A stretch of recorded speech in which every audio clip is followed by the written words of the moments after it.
Last time I made a simple ribeye steak dinner with tomato salad. This time I'm going to try a New York strip steak.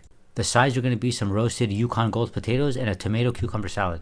I'm also doing some bone-in, skin-on chicken thighs with the potatoes. I'm going to go half-seas with my son with the steak. I season the steak generously with salt and let it sit in the fridge for about an hour. I let the steak sit at room temperature for about 45 minutes so it cooks more evenly. Let's get started.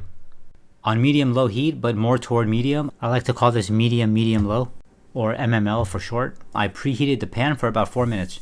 Then I seared the fat cap for a couple minutes. This is going to render out the fat, and we're going to use the fat to cook the steak. Notice how the steak perfectly fits in the pan, even around the sides. You always want to cut your steak to match the curvature of your pan.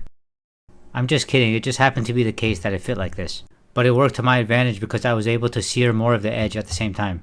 I didn't add any extra oil.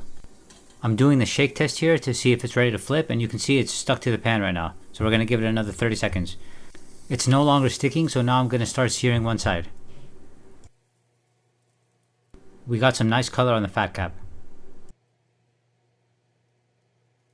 I'm going to sear each side for about 3.5 minutes. I'm pressing down on the steak to make as much contact with the pan as possible.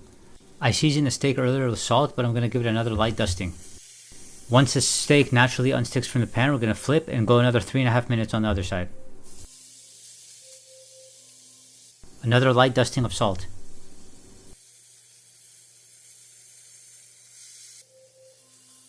Finally, I'm going to sear the final edge for about 30 seconds. And that's it. We're going to pull it out and we're going to let it rest for about 6-7 minutes. A quick side tip, a couple minutes after the steak finishes cooking, soak the pan in soapy water to make cleanup a lot easier. While this was going on, the chicken and potatoes were ready, so I pulled them out. I got a nice browning on both the potatoes and the chicken skin.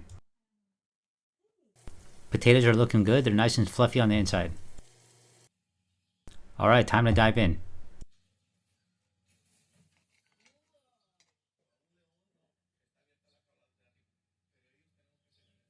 That's looking mighty fine. I would say that's about a medium. I probably should have done 2.5 or 3 minutes on each side. The salad is very simple, just some tomato, cucumber, torn parsley, lemon juice, extra virgin olive oil, salt and pepper.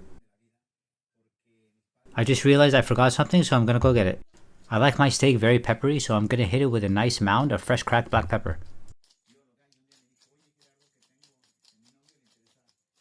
Let's crack open a cold one. This is a great value at Costco, by the way. This meal was absolutely delicious. I think the chicken was a bit overcooked, but it had great flavor. And here's the aftermath. I think I like the flavor of the NY strip even more than the ribeye.